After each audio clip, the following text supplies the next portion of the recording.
കർത്താവ് എന്നോട് അരുളിച്ചെയ്തു, മാതാവിൻ്റെ ഉദരത്തിൽ നിനക്ക് രൂപം നൽകുന്നതിനു മുൻപേ ഞാൻ നിന്നെ അറിഞ്ഞു. പിതാവായവന്റെ സ്നേഹവും ഏകജാതന്റെ കൃപയും സഹോദരങ്ങളെ നിങ്ങളെല്ലാവരോടും കൂടെ എന്നേക്കും ഉണ്ടായിരിക്കട്ടെ.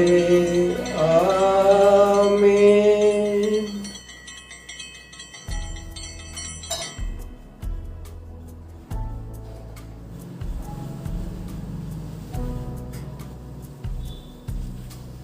പാപികളുടെ സങ്കേതമായി തുറക്കപ്പെട്ടിരിക്കുന്ന ഈശോയുടെ ദിവ്യഹൃദയത്തിൻ്റെ തിരുമുറിവെ, നിന്നിൽ എന്നെ മുഴുവനും കയ്യേൽപ്പിച്ചിരിക്കുന്നു.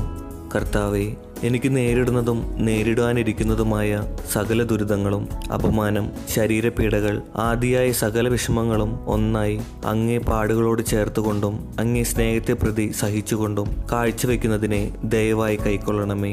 മാധുര്യം നിറഞ്ഞ ഈശോയെ, പാപം നിറഞ്ഞ എൻ്റെ ആത്മാവിനെ അങ്ങേ തിരുരക്തത്താൽ കഴുകി ശുദ്ധമാക്കണമേ.